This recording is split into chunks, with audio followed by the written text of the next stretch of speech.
Assalamualaikum. Halo pamirsa Sejangkau Siar, kumaha damang? Di desa terpencil Desa Gunung Bulat Kecamatan Pamijajan, hiduplah seorang nenek bernama Masani. Kegiatannya sehari-hari Masani selain menanam padi di sawah, dia juga suka berjualan makanan di perkemahan di puncak Gunung Bulat. Namun hari ini beliau tidak berjualan, dikarenakan di rumahnya sedang ada tamu.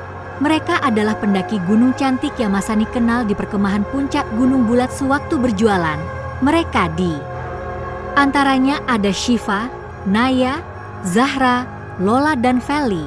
Mereka dari Tangerang menginap di rumah Masani bangsa 2 atau 3 hari.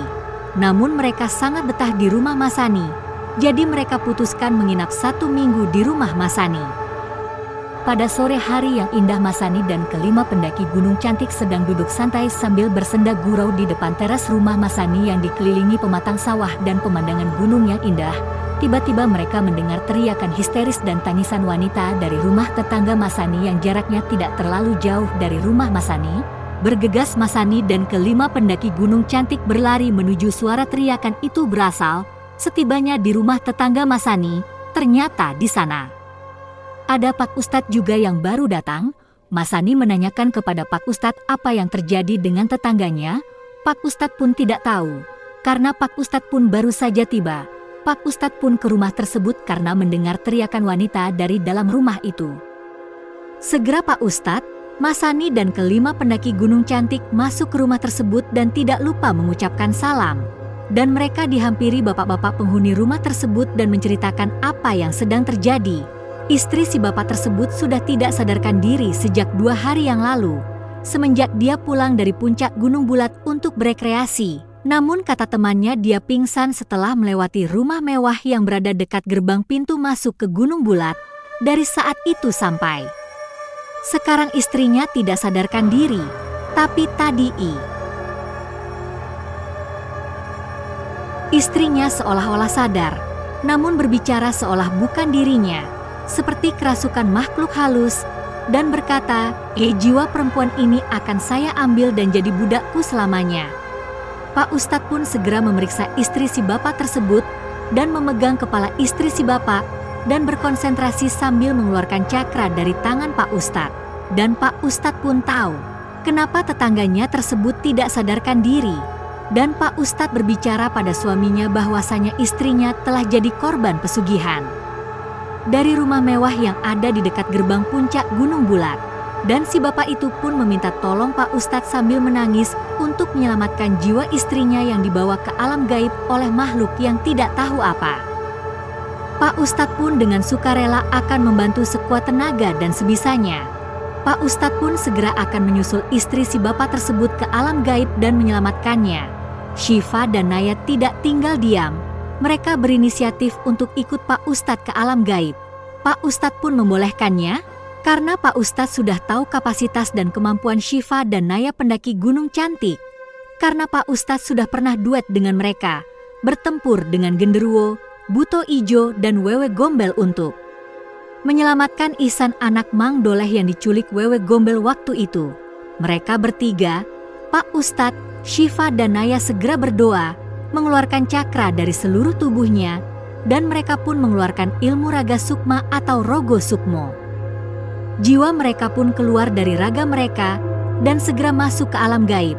Setelah masuk ke alam gaib, Pak Ustadz terdiam sejenak dan menutup mata sambil berdoa. Pak Ustadz sedang mendeteksi keberadaan istri si bapak yang sedang ditawan oleh makhluk gaib.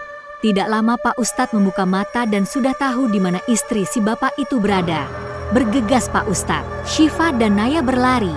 Sebelum dilanjut, alangkah baiknya bantu kami dulu dengan cara like dan subscribe ya pamirsa Sejangkau Siar. Hidupkan juga lonceng notifikasinya agar tidak ketinggalan cerita seru lainnya. Dan share jika cerita ini menarik.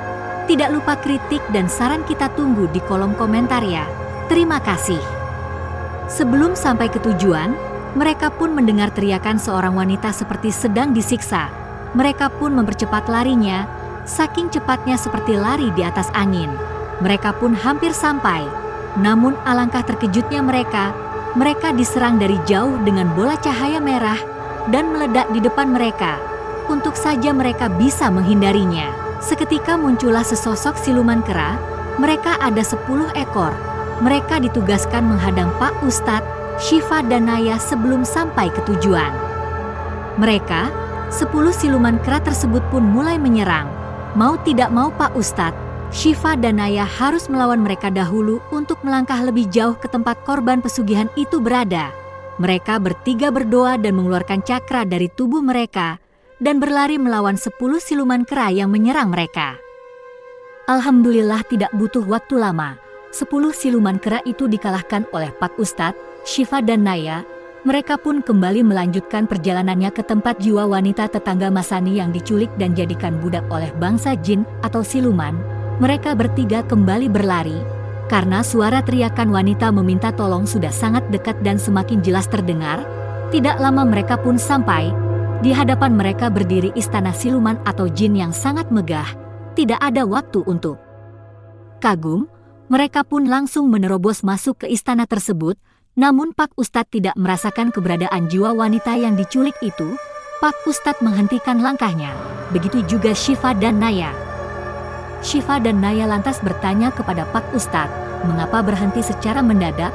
Pak Ustadz pun memberitahu Syifa dan Naya bahwasanya jiwa wanita yang mereka cari tidak ada di dalam istana tersebut. Pak Ustadz pun terdiam dan berkonsentrasi sambil memejamkan mata, mencoba mendeteksi lagi keberadaan jiwa wanita yang mereka cari. Dan Pak Ustadz pun membuka mata dan berbicara pada Syifa dan Naya bahwasanya jiwa wanita yang mereka cari ada di belakang istana tersebut, jadi mereka tidak perlu masuk ke dalam istana. Takut salah-salah mereka dikeroyok pasukan siluman yang ada di dalam istana tersebut. Akhirnya mereka memilih jalan memutar, berjalan di luar tembok benteng samping istana. Suara jiwa wanita yang mereka cari pun semakin jelas tepat di depan mereka. Mereka bertiga pun berlari lagi, dan akhirnya mereka berjumpa dengan jiwa wanita yang mereka cari sedang teriak minta tolong dan leher tangannya dirantai. Pak Ustadz, Syifa dan Naya melihat ada 5 wanita yang dirantai dan meminta tolong, termasuk salah satunya jiwa wanita tetangga Masani.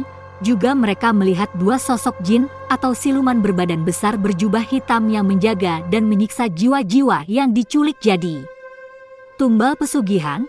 Siluman penjaga itu merasa terusik dengan keberadaan Pak Ustadz, Syifa, dan Naya, dan tidak ada basa-basi.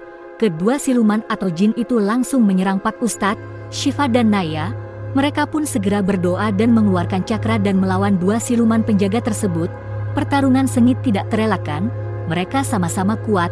Cukup lama mereka bertarung, serangan demi serangan dilancarkan oleh kedua kubu.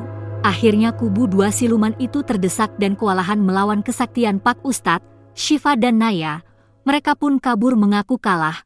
Pak Ustadz menghampiri jiwa-jiwa wanita yang diculik dan melepaskan rantai yang mengikat mereka dengan doa-doa. Dengan tenaga yang tersisa mereka pun kembali pulang. Namun setelah sampai gerbang antara alam gaib dan alam nyata, Pak Ustadz meminta istirahat dahulu. Karena untuk membuka pintu gerbang tersebut membutuhkan cakra yang cukup besar.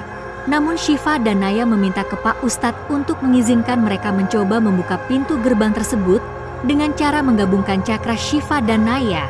Pak Ustadz pun mengizinkan usulan Syifa tersebut. Syifa dan Naya kembali berdoa dan mengeluarkan cakra dari dalam tubuhnya dan menggabungkan cakra mereka. Alhamdulillah mereka berhasil membuka gerbang alam gaib dan alam nyata. Mereka pun kembali ke alam nyata bersama jiwa wanita yang jadi korban pesugihan, dan jiwa mereka masuk kembali ke tubuh mereka masing-masing. Setelah siuman, Pak Ustadz membacakan doa dan memberi air minum ke wanita tetangga Masani untuk jaga-jaga atau pagar gaib, takut bila mana siluman pesugihan itu kembali dan mengambil jiwanya lagi. Jiwa wanita tersebut sudah terjaga atau terpagari doa-doa dari Pak Ustadz. Suami dari wanita itu pun sangat-sangat berterima kasih kepada Pak Ustadz, Syifa dan Naya yang sudah menolong dan membawa kembali jiwa istrinya yang diculik sebagai korban pesugihan. Begitulah cerita Masani kali ini. Jangan lupa tolong bantu kami dengan cara like dan subscribe ya pemirsa Sejangkau Siar.